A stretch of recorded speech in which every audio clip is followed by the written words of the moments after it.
Okay, you guys, I gotta apologize in advance for this microphone. I'm trying out a new equipment, as you can tell. First of all, I can't take this out of frame because if I do, you won't be able to hear. Second of all, I really do hope that it works. You watched a movie, now you want to see your favorite characters again? Pull out the edits of them. You have a favorite influencer? Definitely gonna see the edit of them. You wanna buy a fridge? Go and look for an edit then. You wanna sell a fridge? Go make an edit then. Alright, if anything hasn't matched yet, maybe you like fries? McDonald's fries perhaps? Here's an edit of it where you can devote your true love for it. You can find an edit of literally anything, okay? And I feel beyond and beneath blessed to be able to experience this. I cannot imagine watching a movie and going back to TikTok and seeing 0 edits off of it. Like, there's just no way. There are some that would always be my favorites. There are some that literally imprinted on me. That's how good they are. And I bet you've seen or saved an edit of literally anything at least once in your life. Formula 1 racer, an actor, a singer, a writer, literally anything that you like. But have you ever thought how this whole edit culture even started? Because I have. And I was literally so excited to do my mini research on this topic. The reason I say mini is because I didn't pull out 400,000 articles. I didn't interview any people that have any effect on this topic. It was just my tiny little research, a little bit of my time that I've dedicated to learn more about this. My name is Yara, by the way. I'm the researcher. But jokes aside, the little favor I have for you guys before we go into it, please subscribe to this channel, and by the end of the video, please let me know what you think of it. Thank you. But let's start with the core first. What is an edit? Edit is art, okay? This is art. But basically, this is a little clip, cut, or a little piece of any specific media. It could be a movie, a video, a picture that got edited, synced with appropriate background music, with added overlays, video effects, or even sound effects to receive the most satisfying effects. And those little clips are normally dedicated to, as I've said, the characters, people, or franchises. You can mostly see them on TikTok or Instagram, so respectively, they're not longer than like 50 seconds approximately. It basically opens up a new perspective of the object that gets edited to evoke, for example, some new emotions, or to unite people, let's say, with matching interests. And those are not just the silly clips that you might have thought. Edits can actually bring you different emotions. They could be sad, depressing, motivating, funny, hot, dramatic, or even evil. So let's actually get into it. I don't want to spill all the beans right off the bat. Keeping up with this core system, what was the first ever edit? Honestly, if I'm talking about my personal experience, I've only witnessed edits within TikTok and Instagram, so I didn't know there was something before that. I actually did think it was like a novel thing, but it is not. If we're talking about the first ever editing clip, it wasn't even called an edit yet. It was called vidding. A vidding clip, I guess. And based on the definition of this word, vidding is a form of grassroots filmmaking in which clips from television shows and movies are set to music. And the person who actually now gets considered as the mother of edits, her name is Candy Fong. And I believe that's a lady though. Is that a lady though? I don't want to like mispronounce them. I don't want to get canceled. So she has created the first ever vid in 1975. It was dedicated to a movie, not a movie. It was dedicated to a franchise called Star Trek, which was basically a science fiction franchise that took place like around 60s, 70s. She has basically created a slideshow of all the clips that she has liked in those movies, and I had a chance to find it, I had a chance to watch it, and I will insert a little clip for you guys also. Swirls and curls of angel hair, and ice cream castles in the air, and feathered canyons everywhere. I've looked at clouds. Very casual, right? It doesn't even seem like it was so long ago. It just like little compilation of all the clips that she has liked with the little background music that she actually recorded on a cassette. Let me actually watch it again. I just want to like experience that. So as I said, this person now gets called the mother of editing. She also has her own Wikipedia page, and the thumbnail, I guess, of this clip is actually placed in one of the museums that are like art museums, which is insane. Can you imagine what kind of effect she has actually done? I don't think she even realized it was gonna be that big. How iconic and how massive this thing is. Like being the first ever person to come up with something like that, to just briefly tell a story through a video, that is a big thing. A couple of decades later, YouTube was created, 2005, the year that I was born. Along with filming regular videos, people actually came up with the idea to make little edits out there. They weren't little, by the way. The average length of an edit there was like as equal as the average song length, so 3-4 minutes. But we are getting modernized. Remember, we're on YouTube, so these weren't called vids anymore. They had a new name, which is AMV, Anime Music Videos, or MEP, Multiple Editing Project. Let me start with AMV first. It sounds like a model of a car to me. Is it AMG Mercedes?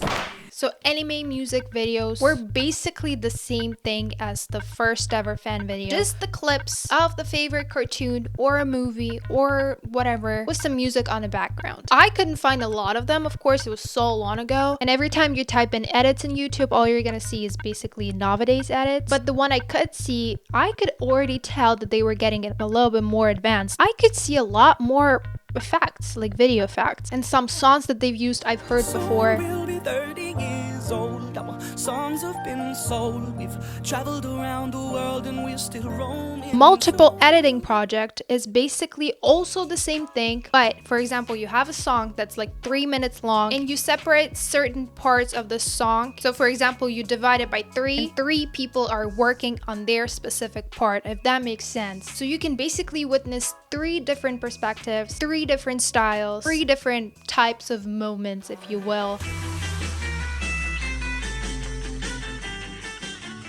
And you know what? YouTube is such an obvious place to have that. Like, where else would you post these? Another thing that I haven't done much research on, Tumblr. I couldn't even find enough research, to be honest. First of all, I don't know much about Tumblr culture in general. I know it just on a surface level. I was never that deep into this app. But I think it is also important to bring this up for some people to relate, to flashback. I don't know. Maybe there is a category of people who found out about edits this way. So the same principle, but people were making gifs. I'm not here to judge, of course. I'm never gonna judge anything like that, but I just don't really see the satisfying effect of gifs. But okay. Vine. Something that I unfortunately wasn't part of at that time, even though I know all of the most popular Vines and I know how iconic it was either way. For some people, it's the start of their career. Could be just positive moments, could be a flashback to childhood, just a lot of different experiences with this app. Kind of like the same as TikTok, obviously different vibe, and 6 seconds length of any clips. People still pivoted and managed to actually create an edit of those 6 minutes. And the one that I've seen as an example, which I'm also gonna show you guys, do actually look like the edits we are used to see now.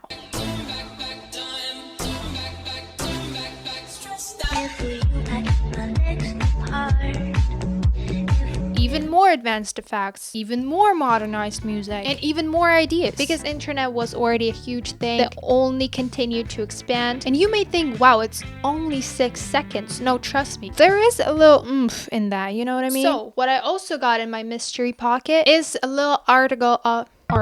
In my little mystery pocket, I've also got a little article that the girl has made, one that has experienced Vine all the way. From fandom to artistry, a personal reflection of fan edits. When she gets into Vine, she says, Vine was where the genesis of fan edits began in my world. This platform for 6-second clips was an endless void for video content. As simple as they were, people edited 6 seconds videos from clips of the things that they liked, usually accompanied by the music in the background. There is also a quote of another dude, I don't know who that is, saying that a single movie can have hundreds of edits made of it with all the unique variety brought by the creator, which is beautifully sad. I hope at least one person who can potentially watch this video recalled something of this. Like, I just love the feeling of nostalgia. I want more people to experience this. Positive nostalgia specifically. But let me talk about my personal experience as the Slavic kid, as a Ukrainian kid. In one of my videos before, I was telling you guys about the social media that was called VK. All the Eastern Europeans were using this app, including me. What this platform had was like little public communities, which were called groups. You could have potentially created a group for anything. So some people dedicated a whole fan pages to specific YouTubers. But listen, beside having just the regular fan accounts, encouraging the specific creator, whatever that could be, just praising the specific YouTuber or whatnot, don't you forget, this is Eastern Europe, okay? Wild East. People sometimes could be very evil, and beside creating fan groups, could create anti-fan groups where they were basically threatening the person. They've existed before cancel culture. Can you imagine? Any person could comment anything in this group saying that, for example, oh, if I see this YouTuber on the streets, I'll kill them. Or they would just like leak your address or something. But yeah, this is my experience. Now it's time to talk about edits right now because there is a lot to talk about. Technically, all the first edits that I've ever saved were older than TikTok per se, which is insane to me. I think first ever edits that I've saved were like 2017, 2018, and all of them I've saved on Instagram. And they were pretty minimalistic, and that's what I loved about them. They could have some effects sometimes, but like it was still so polished and so maximalistically minimalistic. If that makes sense, if that makes any sense. So I've had a biggest crush on one of the Russian YouTubers that I watched before. So respectively, all of my first edits that I've saved were of him. I honestly remember saving all of this, but I cannot believe it was like that long ago. That's crazy. I specifically save tons of edits when I get obsessed over something or somebody. So Lil Peep. When I first discovered Lil Peep, everything was in edits of him. I was able to find at least some of them. Here comes Euphoria. Here comes, what was it called? What is it? Can somebody tell me? It's sex education, exactly. Going on, I have some Two Pores edits. Like, I love every single one of them. Some of the effects, some of the trends, edit trends, if you will, got a little outdated, but this is the whole point, okay? This is what brings nostalgia, and I love nostalgia. So yeah, Instagram was kind of like the origin of all the edits for me, but then eventually the vast majority of them got transferred to TikTok. Another thing that is important to bring up is the time periods of edits, because a specific year brings up a specific style of edits. I think the start of the most popular edits was like in 2019. 2019 types of edits definitely do have an authentic vibe to them.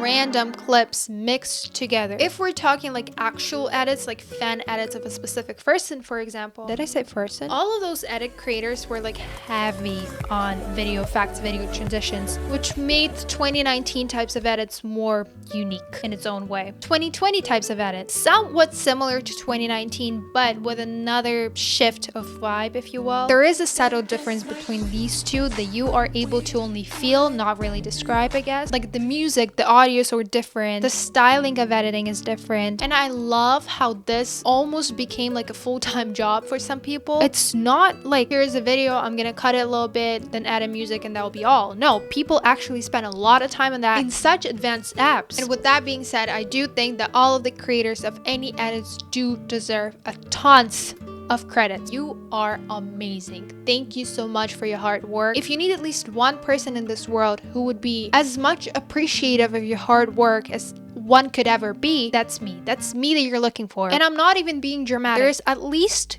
good 5 edits that I occasionally come back to. Just rewatching them makes me feel something, okay? And another effect of edits that I've got personally, I could have zero clue what this movie is about, but if I see a good edit of it, that would make me watch it. Well, actually reading some of the articles, somebody mentioned that edits are basically intimate, and it makes so much sense. Like, actually people are choosing them based on what they feel. I don't know if it's worth to show you guys what my favorite edits are. Like, you don't have to ask me twice, I can do it. The problem is I've got almost 20,000 videos saved on TikTok, so pulling them out will take me a good 30 minutes probably. Oh my god, I gotta show you one. Oh my god, I know what I'm gonna show you right now. I have 2 edits, and they've actually imprinted on me the same way as Jacob imprinted on Bella's daughter. Like, no shit, it has 400,000 likes. No shit. I've actually asked ChatGPT to like explain this process of our brain just finding something satisfying in terms of like videos. For example, if the clips are synced to the beat of the music, it is basically because your brain loves patterns. Your brain loves predicting stuff, and when it hears the music, it basically predicts the upcoming beat. So when that beat